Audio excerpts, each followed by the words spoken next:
আমি এখনও অবিবাহিত। এদিকে আমার বৌদি দিনরাত আমাকে খোঁটা দিয়ে কথা বলতো। সে বলতো, আর কতদিন আমাদের বোঝা হয়ে থাকবি? নিজে থেকে কোনো ছেলেকে পছন্দ করে বিয়ে করে নিতে পারিস তো? তুই তো বাইরে চাকরি করিস, সেখানে কি এমন কোনো ছেলে নেই যে তোর কুণ্ডুলি নয়, তোর রূপ দেখে তোকে পছন্দ করবে? তোর এই সুন্দর চেহারা দিয়ে কি হবে যদি কোনো ছেলেই তোকে বিয়ে করতে রাজি না হয়? বৌদি আমাকে প্রায়ই এমন কঠিন কথা শোনাতো, কিন্তু আমি বৌদির কোনো কথায় রাগ করতাম না। কারণ আমার মায়ের মৃত্যুর পর আমি দাদা আর বৌদির কাছেই মানুষ হয়েছি। তাই বৌদি কিছু বললে আমি চুপচাপ শুনে নিতাম। আগে আমার খুব কষ্ট হতো, এটা ভেবে যে আমার ভাগ্য কেন এমন, কেন কোনো ছেলে শুধু আমার সৌন্দর্য দেখে আমাকে আপন করে নেয় না। কিন্তু এখন আর এসব নিয়ে আমার কোনো মাথা ব্যথা নেই। আগে আমি অনেক পূজাপাঠ করতাম, ভাবতাম একদিন না একদিন আমার বিয়ে ঠিকই হবে।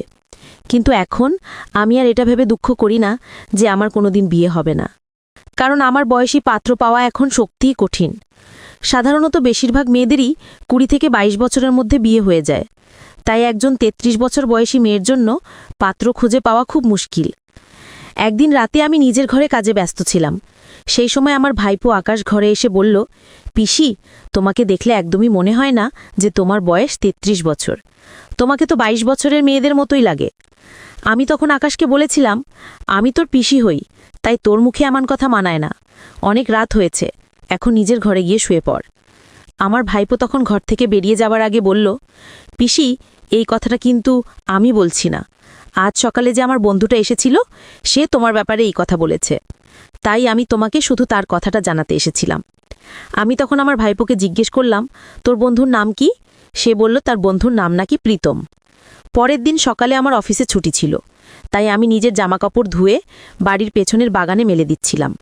সেই সময় দেখলাম আমার ভাইপোর বন্ধু প্রীতম আমার কাছে এসে বলল, বিথি ম্যাডাম, কেমন আছেন?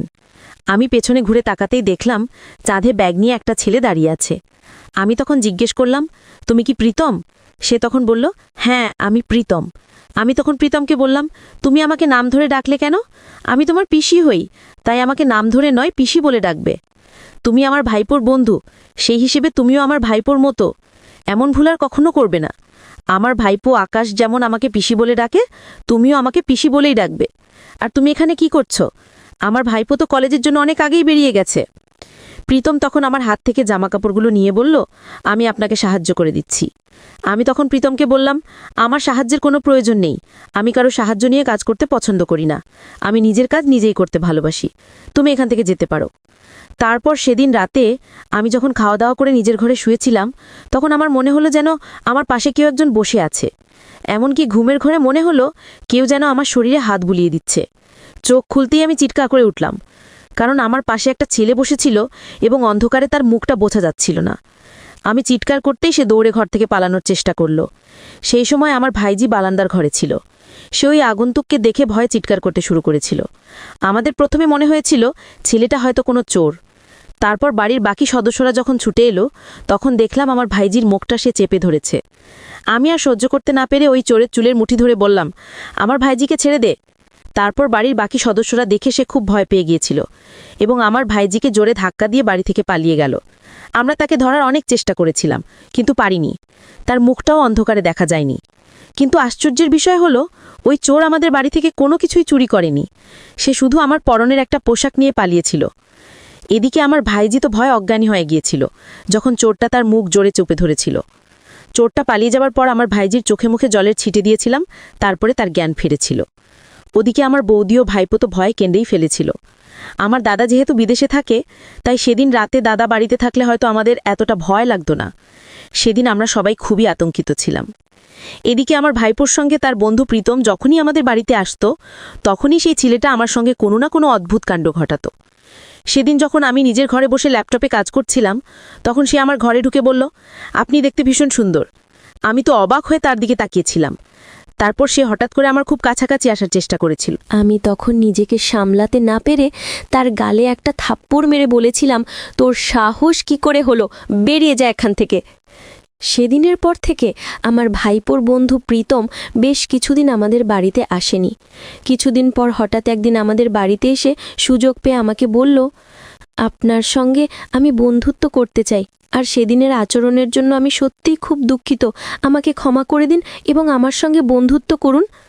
আমি তখন প্রীতমকে বলেছিলাম, ভাইপো তুমি এখনো অনেক ছোট, আমার বয়সটা দেখেছো, আমি তোমার থেকে অনেক বড়, আমি তোমাকে নিজের বন্ধু বানাতে পারবো না। প্রীতম তখন বলল, পিসি আমি বড় হয়ে গেছি, আমি আর ছোট নেই। আমি তখন তাকে বুঝিয়ে বললাম, তুমি আরও একটু বড় হও, তারপর আমি তোমাকে বন্ধু বানাবো। ছেলেটা মাঝে মাঝে এমন আচরণ করত যে তাকে দেখে আমার খুব বিরক্ত লাগতো।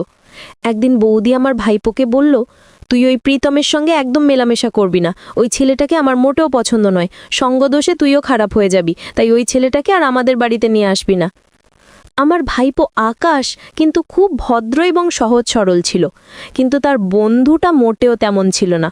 সে যেহেতু বাইরে থেকে এই শহরে পড়াশোনা করার জন্য এসেছিল, তাই সে পেইং গেস্ট হিসেবে থাকতো, আর মাঝে মাঝেই কোনো না কোনো অজুহাতে আমাদের বাড়িতে হাজির হতো। আমার ভাইপো বুঝতে পেরেছিল যে ওই ছেলেটিকে বাড়িতে নিয়ে এসে সে অনেক বড় ভুল করেছে, কারণ ছেলেটা প্রায় প্রতিদিনই আমাদের বাড়িতে চলে আসতো।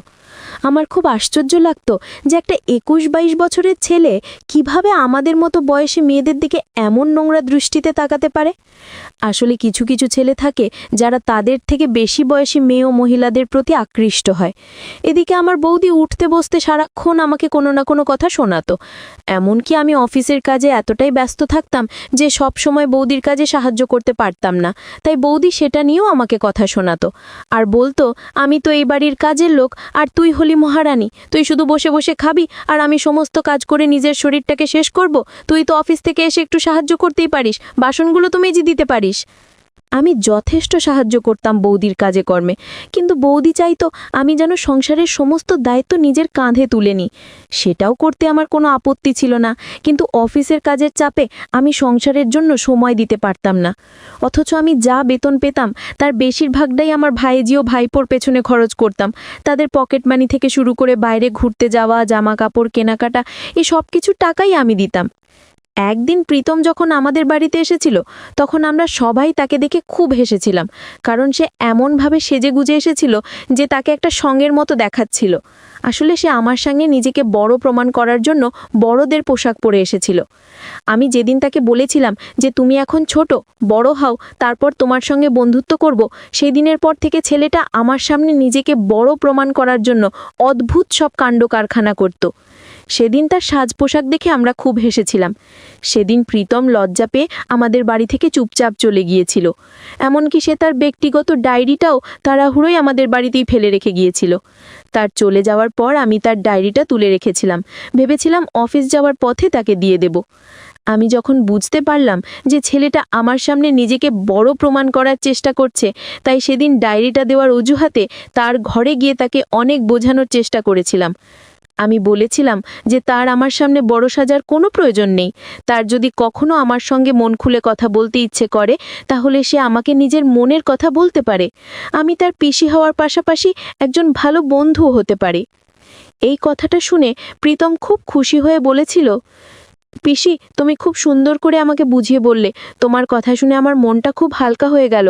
পিসি তুমি যদি আমার কথায় কিছু মনে না করো, তাহলে আমি কি তোমার সঙ্গে একটা ছবি তুলতে পারি? আমি ভেবেছিলাম একটা সেলফি তুললে যদি ছেলেটা খুশি হয় তাহলে ক্ষতি কি। আমি তো স্বপ্নেও ভাবতে পারিনি যে ওই ছেলেটার মনে আমার জন্য এত নোংরা চিন্তা ভাবনা ছিল। সে যখন আমাদের বাড়িতে আসতো তখন আমার বুকের দিকে ঘুরে ঘুরে তাকাতো। অথচ বাড়িতে তো আমার ভাইজিও ছিল, সেও যুবতী হয়ে উঠেছিল, কিন্তু প্রীতম আমার ভাইজির দিকে তাকাতো না, তার নজর কেবল আমার দিকেই থাকতো। ডায়েরিটা দিয়ে আমি যখন বাড়ি ফিরে এসেছিলাম তখন বৌদি আমাকে বলেছিল, তোর আজকে অফিস ছুটি, তাহলে তুই বাইরে কোথায় গিয়েছিলি? বাড়িতে থেকে আমার কাজে একটু সাহায্য করতে পারতিস। আমি তখন মাথা নিচু করে চুপচাপ নিজের ঘরে চলে এসেছিলাম। আমি আর বৌদিকে বলিনি যে আমি প্রীতমের ঘরে গিয়েছিলাম তার ডায়েরিটা ফেরত দিতে। পরের দিন সকালে যখন আমি অফিস যাওয়ার জন্য তৈরি হচ্ছিলাম, তখন বৌদি ঘরে এসে হঠাৎ আমার গালে একটা থাপ্পড় মেরে বলল, আমাদের কি এই দিনটাই দেখা বাকি ছিল? এখন এই বয়সে তুই একটা বাচ্চা ছেলের সঙ্গে সম্পর্ক করবি? তোর লজ্জা করে না? তুই তোর মায়ের বয়সী, তুই আমাদের মান সম্মান সব ধুলোয় মিশিয়ে দিয়েছিস। তোর দাদা বাড়ি ফিরলেই বলবো তোকে যেন এই বাড়ি থেকে বের করে দেওয়া হয়, না হলে তোর জন্য আমার ছেলেমেয়েদের ভবিষ্যৎ নষ্ট হবে। বৌদির কথা শুনে তো আমার পায়ের তলার মাটি সরে যাওয়ার মতো অবস্থা হয়ে গেছিল। সে কি বলতে চাইছিল আমি কিছুই বুঝতে পারছিলাম না। আমি তখন বৌদিকে বললাম, বৌদি তুমি এসব কি বলছো? একটু খুলে বলো, তুমি এভাবে আমাকে দোষ দিচ্ছ কেন? আমি কি করেছি? বৌদি তখন চিৎকার করে বলল, কি করেছিস তুই এখনো বুঝতে পারছিস না? তখন বৌদি নিজের ছেলেকে মানে আমার ভাইপোকে ডেকে বলল, আকাশ, তোর মোবাইলটা বের করে দেখাই মহিলাকে। আমার ভাইপোর নাম আকাশ। তখন সে মাথা নিচু করে মোবাইলটা দেখিয়ে বলল, পিসি, এসব কি? তোমার আর প্রীতমের একসঙ্গে ছবি, আর প্রীতম বলেছে তোমার সঙ্গে নাকি ওর ভালোবাসার সম্পর্ক আছে। তাদের কথা শুনে আমার মাথায় যেন আকাশ ভেঙে পড়ল। সেই মুহূর্তে আমি বৌদি ও ভাইপোকে বলেছিলাম, তোমাদের কি আমার উপর একটুও বিশ্বাস নেই? তোমরা কিভাবে আমার ব্যাপারে এমন কথা ভাবতে পারলে? আমার ভাইপো তখন জিজ্ঞেস করল, তাহলে তুমি প্রীতমের ঘরে কেন গিয়েছিলে? আর ওর সঙ্গে ছবিই বা কেন তুলেছ? ওর সঙ্গে ছবি তোলার মানে কি? তারপর বৌদি ও ভাইপোকে আমি সব সত্যি কথা খুলে বললাম যে কী কারণে আমি প্রীতমের ঘরে গিয়েছিলাম। আমার কথা শেষ হওয়ার পর বৌদি আমার গালে আরেকটা থাপ্পড় মেরে বলল, তুই আমাদের বোকা বানাচ্ছিস। আকাশ আমার কথায় বিশ্বাস করলেও বৌদি আমার কোনো কথাই বিশ্বাস করতে রাজি ছিল না। তারপর আমার ভাইপো বলল, আমি প্রীতমের সঙ্গে আমার বন্ধুত্ব শেষ করে দিয়েছি এবং তাকে বলেছি সে যেন আর ভুল করেও আমাদের বাড়িতে না আসে। আজ ওর সাথে আমার অনেক মারামারি হয়েছে, কারণ প্রীতম তোমাকে নিয়ে খুব খারাপ কথা বলছিল। আমি সহ্য করতে না পেরে ওর গায়ে হাত তুলেছি আর ও আমাকে মেরেছে। আসলে আমিই ভুল করেছি ছেলেটার ওপর বিশ্বাস করে এবং তাকে আমাদের বাড়িতে নিয়ে এসে। আমার আগেই বোঝা উচিত ছিল যে ছেলে নিজের মোবাইলে সবসময় আজেবাজে জিনিস দেখে, সেই কি করে ভালো হতে পারে। পিসি, আমাকে ক্ষমা করে দাও, আজ আমার জন্যই তোমাকে এত কথা শুনতে হলো। কিছুক্ষণের জন্য আমারও মনে হয়েছিল যে প্রীতম যা বলছে সেটাই হয়তো সত্যি, কিন্তু আমার তোমার উপর পুরা বিশ্বাস আছে। আমি মাকে বুঝিয়ে বলবো যে এতে তোমার কোনো দোষ নেই। তুমি এসব নিয়ে আর বেশি ভেবো না। আকাশের কথা শুনে আমি মাথা নেড়ে তাকে সম্মতি জানালাম। তারপর আকাশ যখন আমার ঘর থেকে বেরিয়ে গেল, তখন আমি আর নিজেকে ধরে রাখতে পারলাম না। আমি প্রীতমকে ফোন করে বলেছিলাম যে তার সাহস কি করে হলো আকাশকে আমার ব্যাপারে এত বাজে কথা বলার। তখন প্রীতম বলল, আমাকে নাকি তার ঘরে যেতে হবে, নইলেই সে ওই ছবিটা ফেসবুকে ছড়িয়ে দেবে। তারপর সেদিন বিকেলবেলা আমি যখন ওর ঘরে গেলাম, তখন সে আমাকে দেখা মাত্রই আমার শরীরে খুব বাজেভাবে হাত দিয়ে বলল, সোজা আঙুলে ঘি না উঠলে আঙুলটা কিন্তু বাঁকাতেই হয়। আমি তোমাকে কতবার বোঝানোর চেষ্টা করেছি যে আমি তোমাকে ভালোবাসি, কিন্তু তুমি আমাকে থাপ্পড় মেরে অপমান করেছিলে। শুধু তাই নয়, আমি তোমার জন্য নিজেকে বড় প্রমাণ করতে কত কি করেছি, কিন্তু তুমি আমাকে নিয়ে ঠাট্টা করে অপমান করেছিলে। সেদিন আমাকে জোকার বলেছিলে না? আজ দেখ এই জোকার তোমার সঙ্গে কি করতে পারে। আমি তখন প্রীতমের গালে আরেকটা থাপ্পড় মেরে বললাম, তোর আচরণ এতটাই নোংরা যে তোর মতো ছেলেকে থাপ্পড় মারাই উচিত। আমি তোর মায়ের বয়সী একজন মহিলা। সেদিন আমি তোকে নিজের ভাইপোর মতো মনে করে দুটো ভালো কথা বলেছিলাম। ভেবেছিলাম তুই বাইরে থেকে এখানে পড়াশোনা করতে এসেছিস, তোর একজন পথপ্রদর্শকের প্রয়োজন। কিন্তু তোর মনে যে আমাকে নিয়ে এত জঘন্য চিন্তা, সেটা তো আমি কল্পনাও করতে পারিনি। তারপর প্রীতম আমাকে জড়িয়ে ধরে বলল, এসব কথা বলে আর কোনো লাভ নেই। এখন আমি তোমার কাছ থেকে যা চাই তোমাকে সেটা দিতেই হবে, নইলে আমি এই ছবিগুলো ফেসবুকে পোস্ট করে দেব আর বলবো যে তুমি আমার প্রেমিকা আর আমার মতো একটা বাচ্চা ছেলেকে বিয়ে করতে চাও। তারপর ভেবে দেখেছ, ফেসবুকে এটা ছড়িয়ে পড়লে তোমার বাড়ি থেকে বেরোনো মুশকিল হয়ে যাবে। তুমি কাউকে মুখ দেখাতে পারবে না, তোমার বাড়ির লোক তোমাকে ধাক্কা মেরে বাড়ি থেকে বের করে দেবে। তোমাকে প্রথম দেখাতে আমি ভালোবেসে ফেলেছিলাম, আর সেদিন রাতে চোরের বেশে আমিই তোমাদের বাড়িতে ঢুকেছিলাম এবং চেয়ারের উপর তোমার যে সুন্দর ব্লাউজটা রাখা ছিল সেটা আমি নিজের পকেটে ভরে নিয়ে এসেছিলাম। তোমার এই সুন্দর শরীরটাকে আমি... কথাটা শেষ করতে না দিয়ে আমি তাকে জোরে ধাক্কা দিয়ে বললাম, তোর কি মাথা খারাপ হয়ে গেছে? নিজের বয়সটা দেখেছিস? আমি তোর মায়ের সমান। তোকে বাচ্চা ভেবে আমি অনেক বড় ভুল করেছিলাম। তোকে যদি তখনই শাস্তি দিতাম তাহলে তোর এত বড় স্পর্ধা হতো না আমার সঙ্গে নোংরামি করার। তুই আমার সঙ্গে বেশ কয়েকবার বেয়াদবি করেছিলিস, তবু আমি এটা ভেবে ছেড়ে দিয়েছিলাম যে তুই তো আমার ভাইপোর মতো। আমি ভুল করেছিলাম। আমি তোকে নিজের ভাইপোর জায়গা দিয়েছিলাম, নিজের ছেলের মতো মনে করেছিলাম। তারপর প্রীতম আমার উপর চিৎকার করে বলল, চুপ, একদম চুপ, আমি তোমার কোনো ফালতু কথা শুনতে চাই না। এরপর প্রীতম আমাকে বিছানায় জোরে ধাক্কা দিয়ে আমার ইচ্ছার বিরুদ্ধে আমার উপর জোর খাটিয়েছিল। সেদিন আমি প্রীতমকে বলেছিলাম, তুই আমার সঙ্গে যে অন্যায় করলি এর শাস্তি তোকে পেতেই হবে। আমি তোকে এই কথাটা দিলাম। প্রীতম আমার সঙ্গে যা করেছিল সেটার ব্যাপারে আমার বৌদি বা ভাইপো কিছুই জানত না। আমি তাদের এই বিষয়ে আর কিছুই বলিনি, না হলে তারা হয়তো আবার আমাকেই খারাপ ভাবত। সেদিন বাড়ি এসে আমি বিশ্বাসই করতে পারছিলাম না যে একটা বাচ্চা ছেলে আমার জীবনটাকে এইভাবে একটা কাগজের মতো ছিঁড়ে খুঁড়ে নষ্ট করে দিতে পারল। হঠাৎ করে একটা অচেনা ছেলে আমাদের বাড়িতে এসে আমার জীবনটাকে শেষ করে চলে গেল আর আমি কিছুই করতে পারলাম না।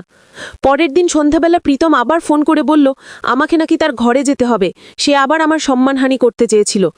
বাধ্য হয়ে সেদিন যখন আবার তার ঘরে গেলাম, তখন সে আগের দিনের মতো আমার দিকে এগিয়ে এসে যখন আমার অসম্মান করার চেষ্টা করছিল, তখন হাতজোড় করে আমি তাকে অনুরোধ করছিলাম আমাকে ছেড়ে দেওয়ার জন্য। তখন সে আমার হাত দুটো চেপে ধরে বলল, এত সহজে ছেড়ে দেব না। তুমি যেভাবে আমাকে থাপ্পড় মেরে অপমান করেছিলে, সেটার বদলা আমি ভালোভাবেই নেব। ঠিক সেই মুহূর্তে প্রীতমের ঘরের ভেতর পুলিশ এসে তাকে মারতে শুরু করলো। আমি তখন নিজেকে সামলে ওই ছেলেটিকে একটা থাপ্পড় মেরে বলেছিলাম, তোর মতো ছেলেকে জেলের ভাতই খেতে হবে। তোর বাবা মাকে ফোন করে এখানে ডাকা হয়েছে। তাদের জানা উচিত যে ছেলেটাকে তারা পড়াশুনো করতে এখানে পাঠিয়েছে, সে তো মেয়েদের জীবন নষ্ট করার জন্য উঠে পড়ে লেগেছে।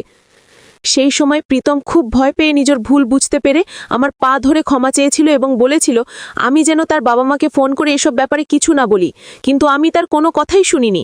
আমি তাকে বলেছিলাম, তোর মতো ছেলে একজন অপরাধী, তুই আমার জীবনটা নষ্ট করেছিস।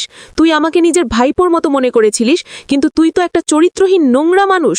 তোদের মতো ছেলের জেলের ভেতরেই থাকা উচিত। তুই আমার সঙ্গে যে অন্যায় করেছিস তার শাস্তি আজ আমি তোকে দিলাম। তুই সেদিন তোর ঘরে এসে তোকে বোঝানোর চেষ্টা করেছিলাম, কিন্তু তুই বুঝিসনি। এবার জেলে থেকে জেলের ভাত খেয়ে বুঝতে পারবি তুই জীবনে কত বড় ভুল করেছিস। সেই সময় প্রীতম জোরে জোরে কান্নাকাটি করে আমার হাতে পায়ে ধরে ক্ষমা চেয়েছিল, কিন্তু আমি তাকে ক্ষমা করিনি। তারপর পুলিশ প্রীতমকে ধরে নিয়ে গেল।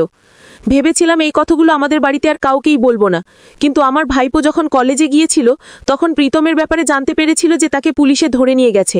তখন আমার ভাইপো আমাকে জিজ্ঞেস করেছিল আসল ব্যাপারটা কি, কারণ শুধুমাত্র একটা সেলফি তোলার অপরাধে কেউ জেলে যেতে পারে না। তাহলে প্রীতম নিশ্চয়ই আরও কোনো গুরুতর অপরাধ করেছে। আমি তখন ভাইপোকে সত্যি কথা বলেছিলাম যে প্রীতম আমার সঙ্গে অনেক খারাপ কাজ করেছে, তাই আমি তাকে পুলিশের হাতে দিতে বাধ্য হয়েছি।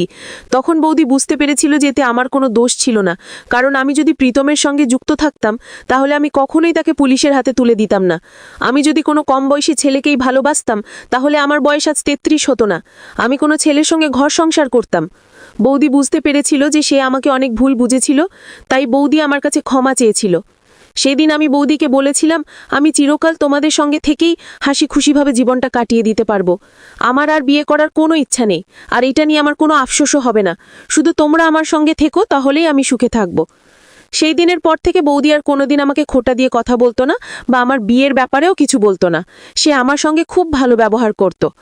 আমি যেহেতু আমার ভাইপো এবং ভাইজিকে খুব ভালোবাসতাম, তাই তারা আমার কাছে যা চাইতো আমি সেটাই দিতাম। ওরাই আমার সব, ওরাই আমার ছেলে মেয়ে। আমার ছেলে মেয়েদের নিয়েই আমি খুব সুখে আছি।